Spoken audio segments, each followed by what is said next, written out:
Дэлхийн монголчуудын MJL радио нэг тусал. MJL радио нэг туслыг цэцгийн соёлыг түгээгч цэцэгт мэдчилгээ дэмжин ажиллаж байна.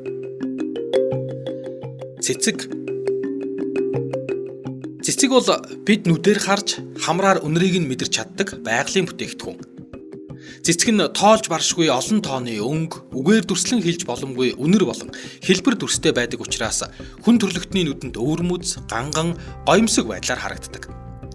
Дэлхийн ургамлын нэр, төрөл, тоог цуглуулан бүртгэдэг The Plant List сайтад мэдээлснээр 2013 оны байдлаар манай дэлхийд албан ёсоор бүртгэгдсэн 406 бүлэгт хамаарах 352 мянган нэр төрлийн цэцэг байгаа боловч бүртгэгдэж судлагдаагүй дахиад 100 гаруй нэр төрлийн цэцэг бий гэдэг. Мэдээж цэцэг нь гоёмсог мөртлөө хөнгөн жинтэй, хиндэж хизээч бэлгэлэхэд таатай байдал үүсгдэг учраас хүн төрлөختөн тэр олон цэцгэн дотроос хамгийн хэрэглэхэд тохиромжтойг тарьж ургуулan өсгдөг. Эрт дээр үеэс л хүмүүс хоорондоо хайр халамж, хүндэтгэл зэрэгт цэцэг бэлгэлж ирсэн ба хэн нэг нь хорвоогоос отоход мөн л цэцгээр үдүүлдэг заншилтай улс оронч бий.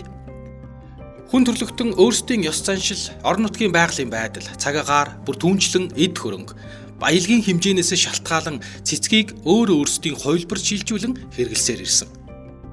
Харин монголчууд бидний хувьд цэцгийн хэрэглээ өргөн дэлгэр байгаагүй ч улс орны хөгжил, гадаад орнуудын соёлын нөлөөгөөр цэцэг бол бидний өдөр тутмын хэрэглээ болжээ.